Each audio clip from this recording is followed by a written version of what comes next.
Welcome, everyone. Welcome to today's conversation of Culture Vultures, where we talk about culture openly and honestly and the different aspects of it. Hi, Florence. Hi, Bettina. Lovely to see you again. We thought and we discussed the fact that lots of things, our title said the past that still speaks.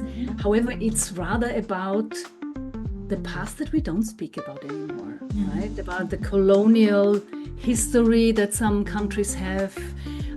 Talking about it seems sometimes a little bit too political, not very careful.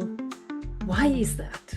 Why don't we talk about it openly when it is responsible and the origin of so many social situations as we encounter them today?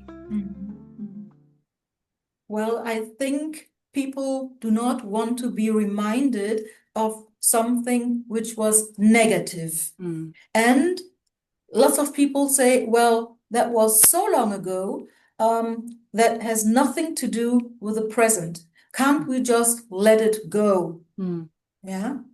But when we are honest, we have to admit that there are still lots of influences we see nowadays.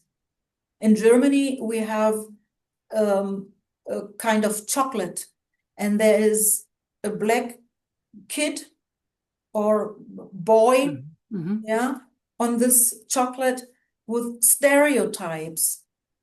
And also the name has stereotypes in it. Yeah? But people still feel close to this chocolate or to the word, to the naming, to the branding. Yeah? And they they don't want to let it go, and they don't want to change the name. Yeah. And no one is challenging it, probably, because number one, I think it makes people uncomfortable. It is uncomfortable to be confronted with a past that might not be as shiny as some other elements of a country's, of a state's history, right? And also it would raise a certain responsibility. Yes, that's right. That, needs to be accepted and acknowledged. And I think that is what might be at the root cause why we don't talk about it.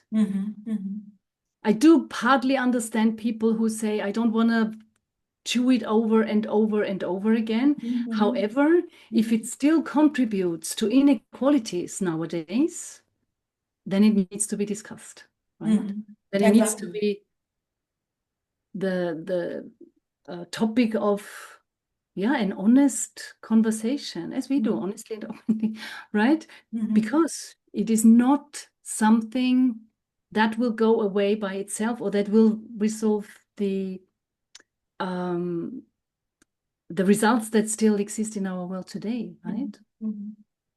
Right. And I think society changes and has to change. And just to say we don't want to talk about it is a little bit like cancel culture. When you say don't name it, don't talk about it. And we always had this, yeah? We always used this name. And we always spoke about this topic in this and that way. Yeah, well, there are lots of things we always did, but we've changed it. I mean, we are not cooking on a candle anymore. We have an oven. Yeah. So true. And also colonization, or the attempt of it, is not something that has gone away completely, as we see in our history nowadays, right? When we look at the wars that exist at this present, very, very present moment. Exactly, yeah. But not talking about it, not challenging it, and not really, or really avoiding that topic is not being neutral in a way. It is a choice in itself, right? To keep the status quo and to accept that inequalities still exist. Yeah, so it we is. have to talk about it. We have to look in our society where are still evidences of this past still today. What do we have to change to just make the people feel good and not feeling excluded, because some things, some evidences let other people feel excluded. Yeah. Very true. So it is actually, as we said in our title, a past that still speaks. Yes. Yeah. Thank you for that, Florence. Thank you for your thoughts. You're welcome. It's a heavy topic. I feel it a bit heavy, actually, right? Because it is so relevant at this present moment. Yeah. Still, speaking up, speaking out seems to be a difficult thing to do. Right? Yeah, exactly. Yeah. But thank you very much. Looking forward to our next topic. Yes, maybe thank you for asking. One, right? You're very welcome. Time. And you. Bye bye, Florence.